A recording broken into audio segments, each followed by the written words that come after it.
Tēnā koutou katoa, ko Mandy Hager aho, e noho ana aho ki Raumati, ki te tonga, ki Kapiti, Aotearoa. Kia ora, I'm Mandy Hager. I'm an author from Aotearoa, New Zealand, and today I'm introducing you to my book, Dear Vincent.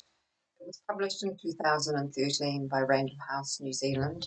And the reason that I'm bringing this book to you today is because of, among my many titles, this one is one that's actually had a profound effect on the people who have read it and has made a difference in people's lives. So I'd like to introduce you to it. Here is the cover. It's called Dear Vincent, and I'll read you the back cover blurb to start. His life is really tough for Tara. Her older sister has died, her father is ill, and the future seems very bleak. Her only consolations are her love of painting and Vincent Van Gogh's art. Will this be enough to give her the strength to get through the dark days? And then it says, New Zealand Post Award-winning author Mandy Hager tackles the difficult topic of suicide fearlessly, with a novel that's not afraid to go to the dark places, but which is ultimately positive and uplifting.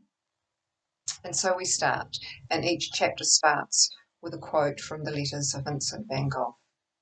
Whenever I tell father anything, it goes in one ear and out the other, and that certainly applies no less to mother.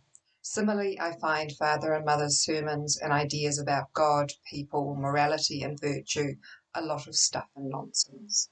Letter from Vincent Van Gogh to Theo Van Gogh, Eton, 21st of September, 1881.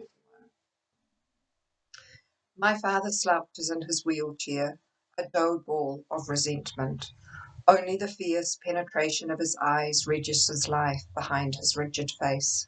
If he moves at all, it is involuntary, the twitch of a finger, the jerk of a leg. But for all his immobility, his presence still looms over us all. The gargoyle in the corner, the silent judge. There is a gritty meanness in his eyes sometimes, or worse, bottomless sadness, the kind that rakes your soul. Though more often than not these days, anger flares, embers trapped within an iceberg. He is living the inflexibility he practiced all my life. Even as I finish hanging out the washing and tilt my face up to the morning sun, I know he will be waiting for me to feed him, wash his face, brush his teeth, all before I have the luxury of heading off to school. Luxury? It's funny how perspective shifts. Buttered light filters through my eyelids, and I hold my breath, waiting, with a sense there's something I should know. It teases at my memory, tickles at my nose. I crack one eye open, and there's the clue, a butterfly, chalky white, its tiny dome eyes staring straight back into mine. Of course, how could I forget? It's Van's birthday, the 11th of June. She would be 22 today, so old. It's hard to picture how she'd look.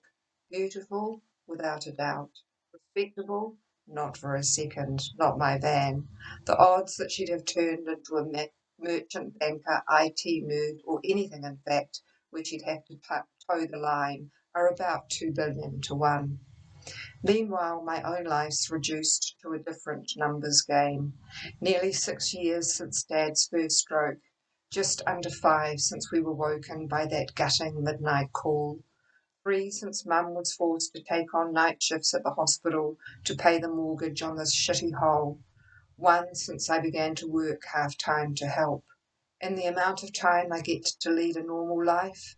No whole numbers small enough. Tara? Mum's shout repels the butterfly. It flutters off, a ghost adrift.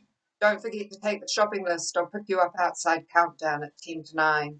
Does she remember it's Van's birthday? Surely she must. But Mum's declared everything about my sister a no-go zone, as if by refusing to speak of her the past can somehow be erased. If only it was that easy. Inside, I shoo Mum off to bed before I start on Dad. Her shifts play havoc with her sleep patterns and her moods.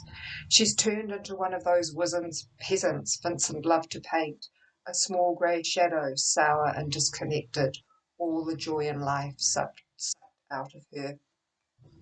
While I'm waiting for Dad's porridge to cook, I eat the last of the bread, sandwiching a scummy wedge of budget cheese. Our cupboards will stay bare until I'm paid later today and do the shop. When we were small, the only time Mum used to make a fuss was over birthday breakfasts, an Ulster fry of bacon and eggs and sausages and golden crisp potato fowl. Now the only fuss she makes is the kind I hate, the kind Van calls mad cow's disease to wind her up. I mince Dad's morning medication into dust and smother it with yogurt, pop it in his drooping mouth, scraping the teaspoon across his lips to catch the overflow before I stuff the dregs back in. He shudders as he swallows, his eyes saying it's my fault that it tastes like shit. I help him drink a sip of water, then cool his porridge with milk and coax it in one spoonful at a time. I know I should be chatting to him, helping pass the time, but really what is there to say? Do you know what day it is? Does the thought of Van thump you in the guts the way it does me?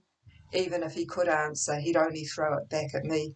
Wind your neck in, girl, you've got a face like a Lurgan spade.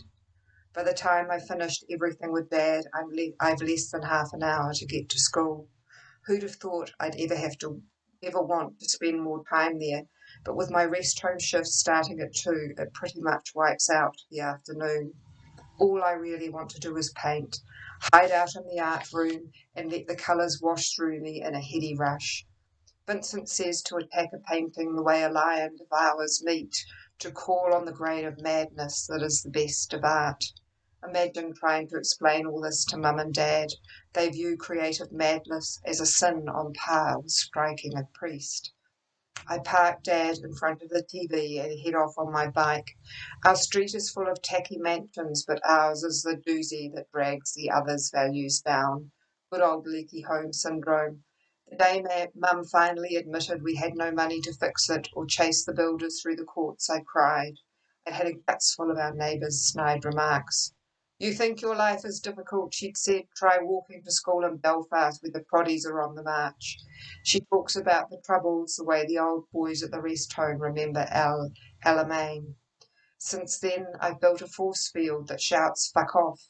You have to in a school like mine, where the fact I used to go to the best private Catholic school is all the ammunition the gangs need.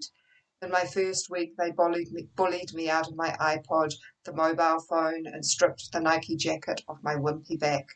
Admittedly, I'm safer now. 3 years on, and we're dirt poor. I don't even have an internet connection at home, let alone a replacement phone. There's nothing left to nick. Thank you for your time.